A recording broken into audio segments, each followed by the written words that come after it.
Right then, peanuts, as you say, peanut. Let me just... Good morning, everyone. Now that sounds like Katerina. Hello, I'm sorry I'm a bit late It's today. quite all right, Katerina. You're welcome anytime. Ooh.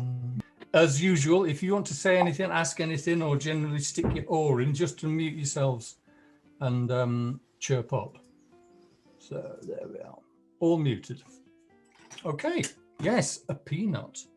Let's just have a quick look at it and break it down to see what we've got. Here we go.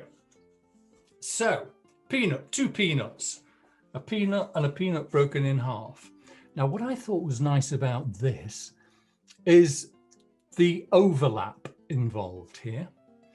And overlap helps to distinguish form and depth. It may seem obvious, but when let's look at this half peanut in the center here. It's at the front of the other two pieces of peanut. And we know that because it's overlapping. The one on the left, it's overlapping it there, and it's overlapping the one on the right. And when one thing overlaps another, it tells our brains that it is in front of it, and therefore creates the illusion of depth. And that is something that we're going to focus on today and make the most of. So, grab your sketchbooks. Open up, find yourself a clean page, and let's get cracking. Now, somebody said to me earlier on today, do I moisten my paints before I start? All the time. Get yourself a little bottle and spray them, because that brings them to life. Give them a little spray 5 or 10 minutes before you start, and they will be ready to give up their color far more readily. Right, let me come in a little bit closer.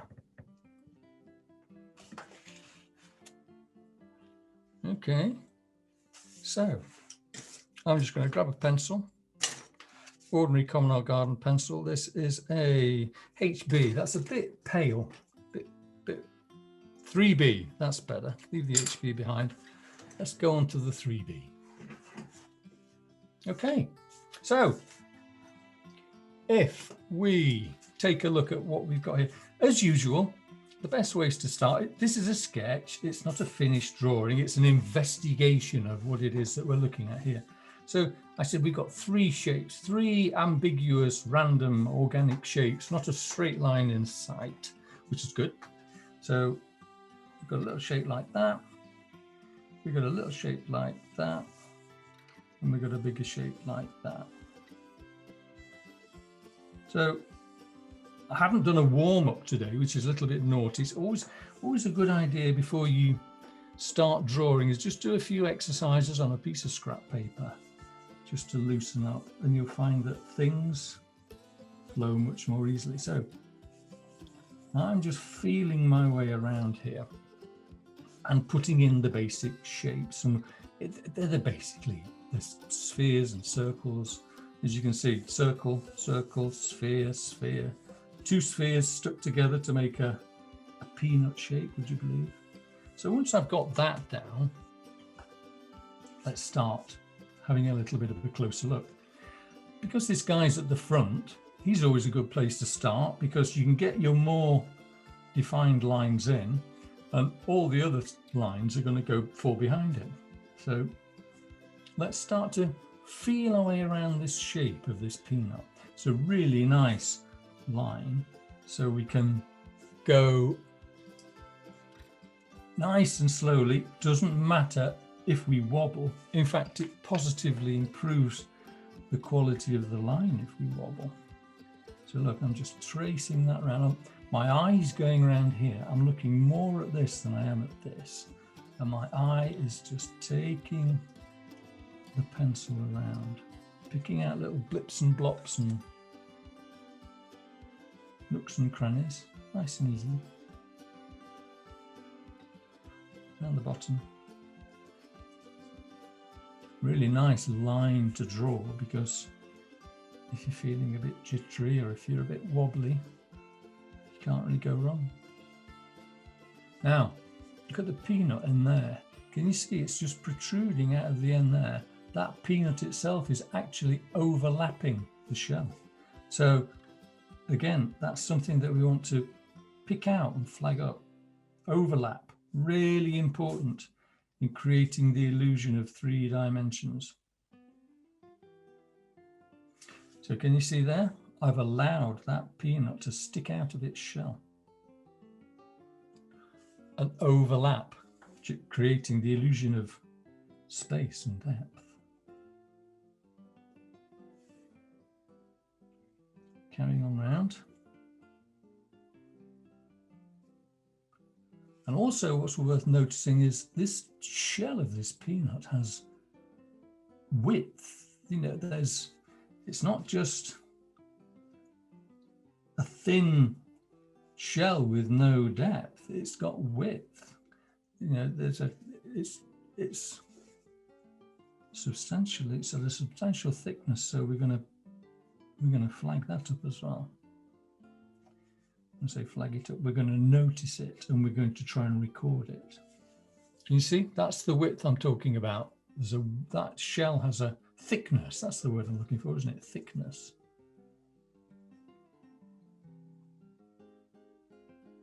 Okay. So there. That is enough for that. Okay. That's just described the outline. That's described a small peanut sitting inside of a shell. I'm not going to bother too much about any value because we're going to put that in with paint.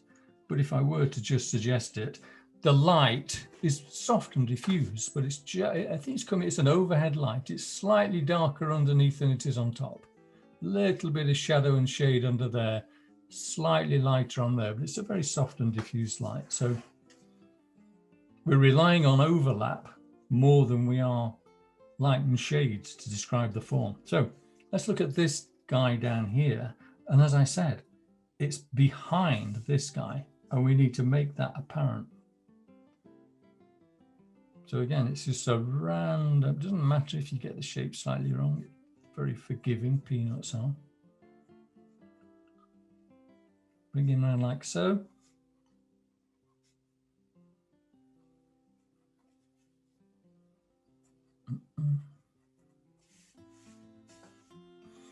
And let's try and describe this hole.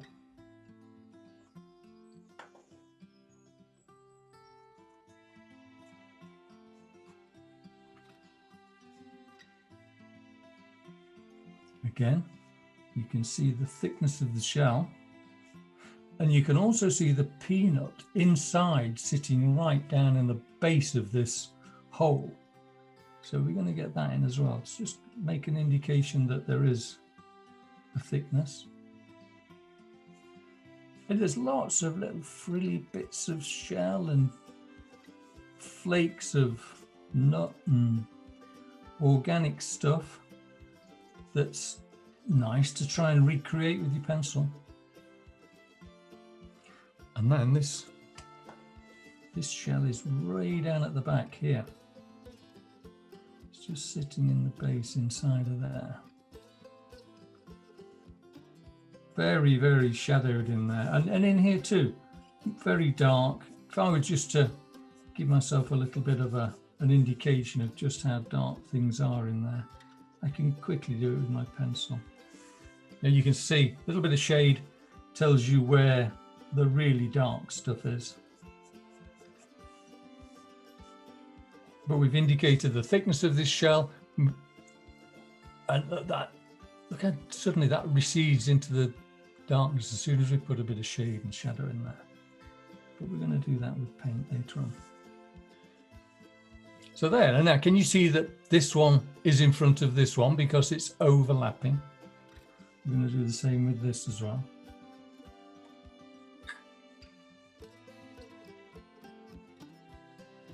Bring him round, nice and wobbly.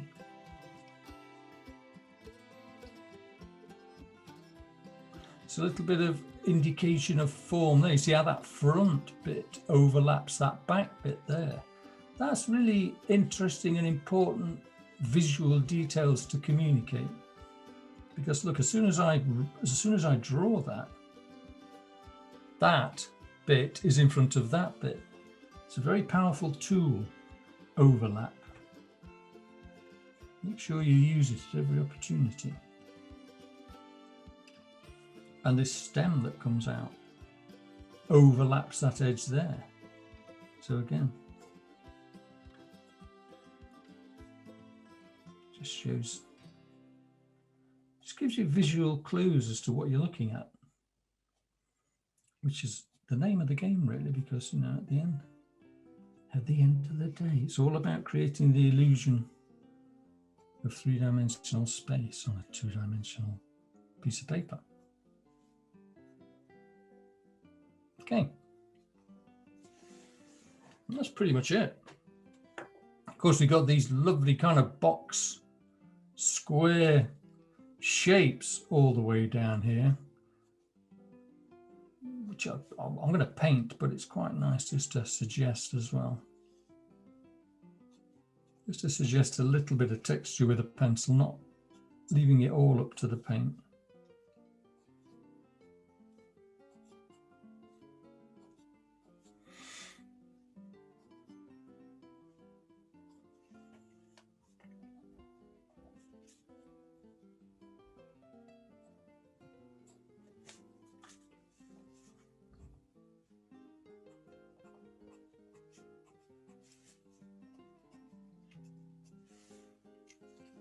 That's quite a nice way to describe the form. Those little dashes, they describe those square shapes quite nicely. I'm really just picking out, I'm not drawing squares on there. I think that to look a little bit too mechanical. There aren't really sharp corners like that in here at all. They're all quite soft. So a few soft cornered squares might be quite nice. But I think that's about it. I mean, I think that's pretty much descriptive. That's smashed what we've got there. Let's throw some paint at it. Let's paint. Okay, pencil down, brush up. I could use one of my lazy brushes. I could use one of my water brushes. Water brush, water's in the handle for that.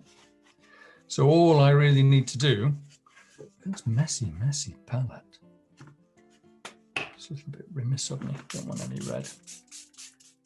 Really nice for cleaning up as well, these spritzers. Give that another activate, because it was a good 10 minutes since I cleaned that up.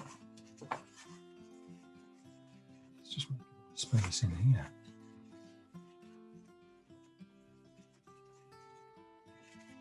Now, when I'm painting this, I'm not just going to fill the whole content in with colour. I'm really going to paint where the shadows are. I'm going to leave white paper for the highlights, and I know there aren't any obvious highlights there. But where it's lighter, I'm going to leave some white paper. And I'm going to maybe define the edges of that white paper with a bit of background colour. Let's see how it goes. So look, I just happen to have a rather fabulous peanut colour there. So I'm going to try and get the form in with this colour. Now I'm just looking at this. You can define overlap not only with line, but also with value. So I'm just looking here, for example. Can you see this peanut at the back is darker than this peanut at the front? So I want to make that apparent. I want to make that peanut at the back darker than the peanut at the front. So I'll just come in there with a bit of, and also the form, I'm putting colour in underneath. What I'm going to do is I'm going to try and let this dry. I don't know if there'll be time, but I'm going to try and let this dry off a little bit, and then I'm going to glaze over the top. That'll be a nice way to work. So I'm just going to put in a bit of quick peanut colour in the darker areas.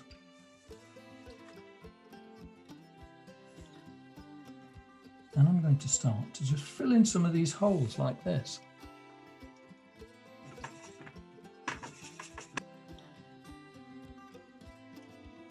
So I'm kind of drawing with this paint, just putting in those little indentations and leaving a lot of white, especially along that top edge, but also darkening down areas as well. Too much liquid there. That's never going to dry. If you've got a little puddle, you're better off dabbing it. I mean, if you've got a good puddle of liquid paint because you want it to be dark, you're probably better off dabbing it off and mixing a stronger mix of pigment, increasing your pigments to water ratio to make it darker. Because a puddle on your paper is just going to take forever to dry.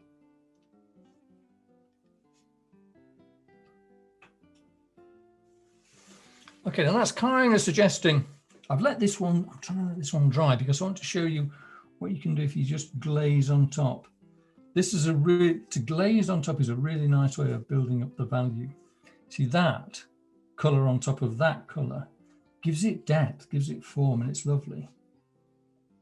I don't know, this is not going to dry in time for me to be able to do that, but I think you can get the message. Look, if I'm just painting on top, you've got to let the previous layer dry first, and then you can glaze over it and increase the strength and the quality and the value of your color by just adding another color, adding another layer on top of a previously dried layer. Increases the value. It's too wet to do it here. If I try to increase the value of this, it'll just disperse in the wet paint. But here, where it's dry, I can start to layer, or as they call it, glaze.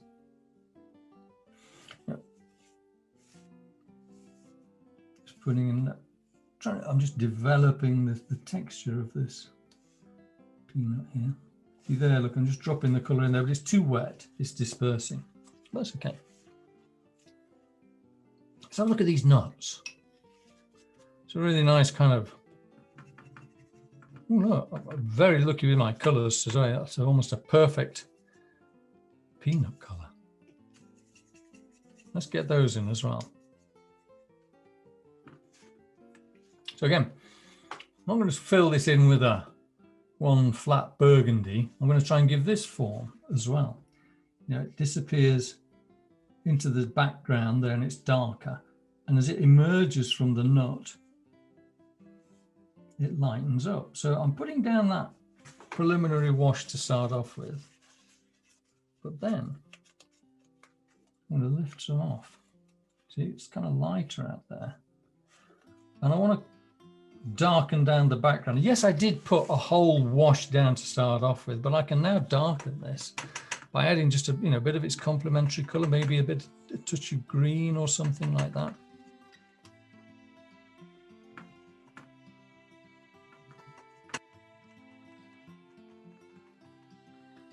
See that green added to that green because it's its complementary color that's shot it right down to a lovely dark, almost black. And now I can start to paint in the shadows at the back there, look. Soften that edge off a bit. Bring those shadows down there underneath.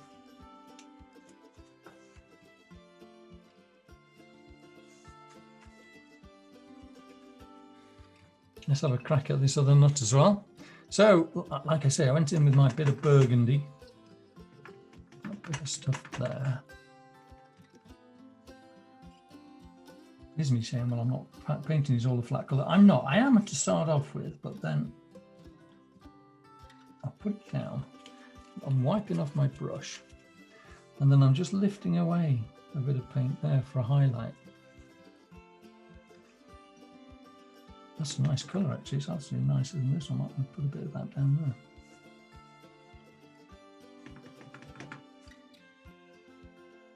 These take a bit of getting used to, these brushes, because you can very often deliver liquid when you don't want to.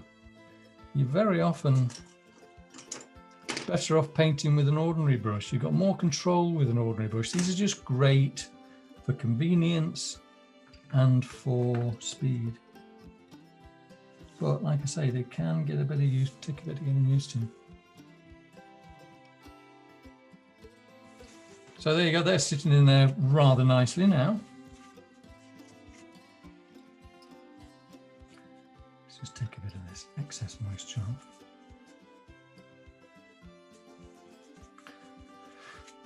And yes, these are dark in here as well. Now that's a kind of neutral dark. That does need, it needs to be dark in there.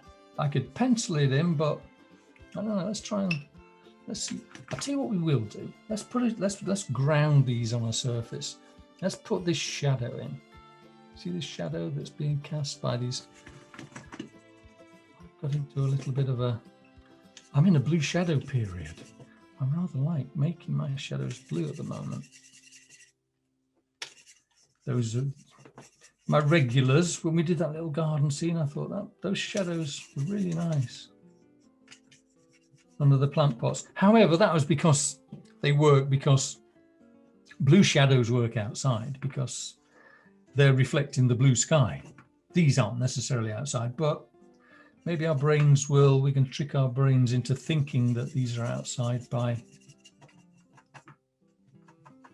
giving it a blue shadow. Let's just see anyway. Just going to dash in a line underneath here and then soften it off. We know how to do that. We go in with a colour like so.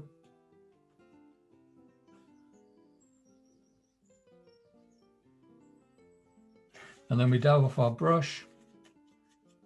And then we just kind of wash up to the edge with a wet line. And that softens off. There it joins up to there like that. That's rather nice. And you know, you sometimes struggle to, you know, we talk about the thirsty brush. If you've got an ordinary brush, you can suck up moisture from the paper by drying it off and just touching it in. And look, see how that hoovers that up? The old thirsty brush, invaluable tool. It's often much more difficult with this because these bristles are just nylon and they don't really absorb the water. So, you know, these water brushes are brilliant, but they can be a double-edged sword. Let's put a bit of shadow under here.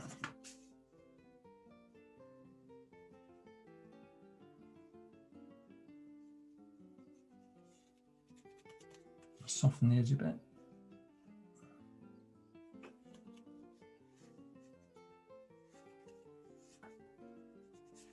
Right, we need to get some depth in here. So I'm going to go peanut color, but it's the inside of a peanut is white, isn't it? So it's going to be neutral. So we need to kill this red. I've just for some reason landed in this red. Here, let's do this actually. That's a kind of, actually that's not, that is the shadow that I used for the peanut, isn't it? But we want to kind of make it the shadow a different temperature to the peanut shadow. So let's cool it down. Let's cool it down by adding blue. So if I take some of this, my shadow color, and add it to my peanut shade color, where does that take us? Can you see that's cooled that down? So now hopefully we can start to introduce shadow in here. And it's not going to look the same as, the peanut. It's a different temperature. It's still dark. It's still very shadow and shady in there.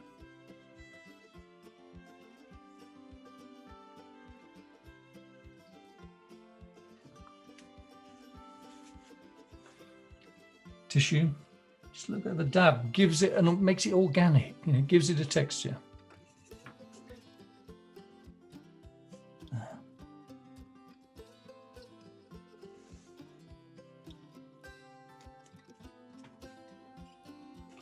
Just lift a bit of that moisture out of there and there.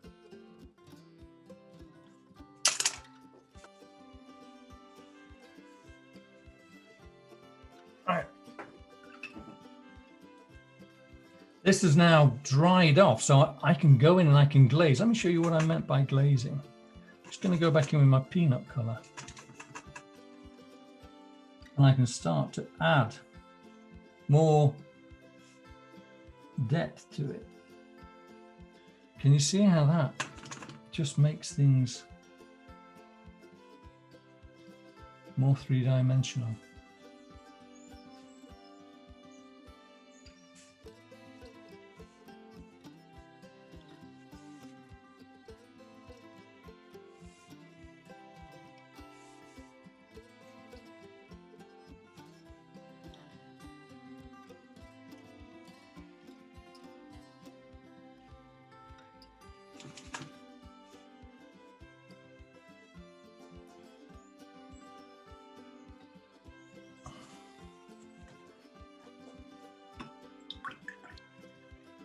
Right underneath these peanuts needs to be a bit darker.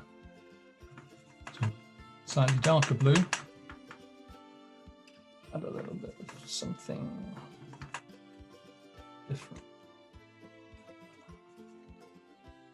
And right underneath here, where it just gets really dark, where it's almost touching the surface on which it's sitting, just get a little hidden shadow in there, just right down in the crack where no light reaches.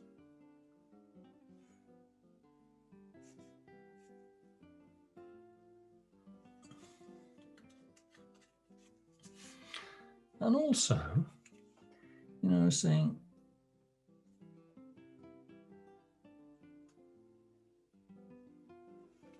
because we've left white here, it'd be nice to just get a hint of a background as well in there. So I'm tempted to get the old blue, just give it a bit of, let's see, I think it's got a bit corrupt, but that doesn't matter. Going to give it a background so that this isn't just a simple line defining the edge of these nuts. It suddenly becomes an edge like that.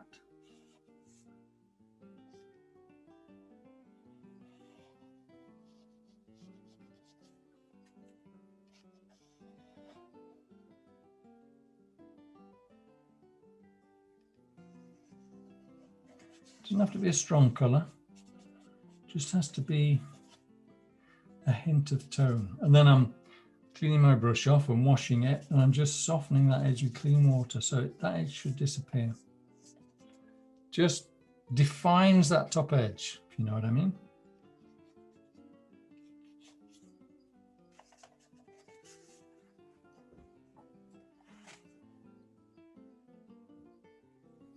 If I were to make, and here, this thickness of the peanut, it's white, isn't it? This is white inside, more whitish. Yeah, you're seeing the inside. It's not really that clear, so I'm just going to get a little bit of a wash there, and just maybe with a thinner wash, just describe that edge a bit more.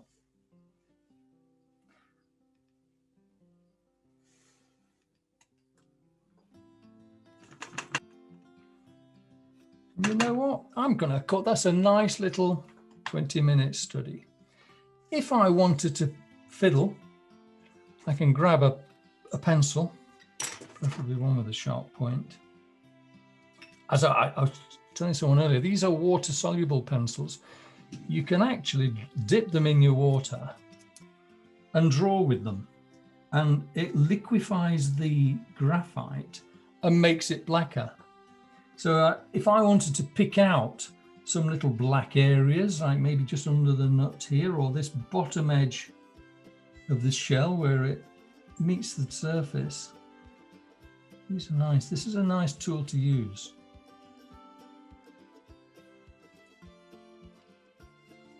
And I could also start to just put in a few more. I could develop the texture, you know, the texture of these peanuts as pits and marks and hollows. I could probably start to develop a few of those. Cracks down the edges, little hairy bits sticking off the side.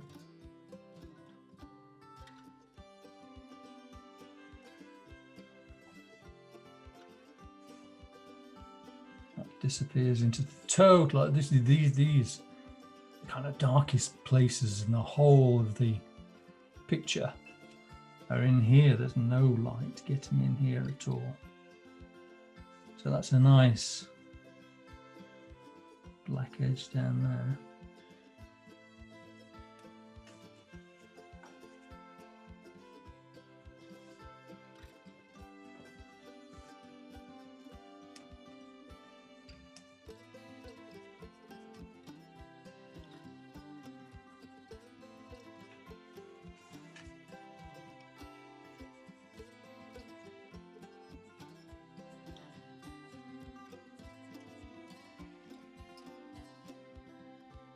Okay, I'm fiddling now, so I'm going to leave you to it. Can't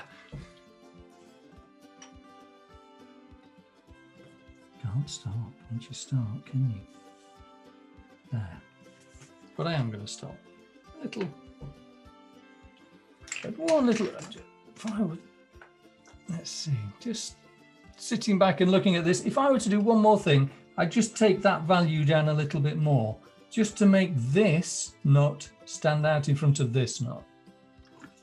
So just take a bit of that. If I wanted to darken that, I'd add its complementary color. That is a yellow ochre, so complementary color to yellow is a blue / purple.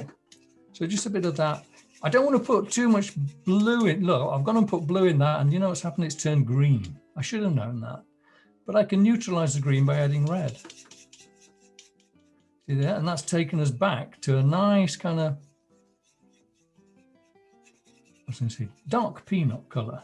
But it's probably enough for us just to add a bit more tone down there and take that value back a bit. So can you see, as soon as I did that, it immediately made this guy jump forward.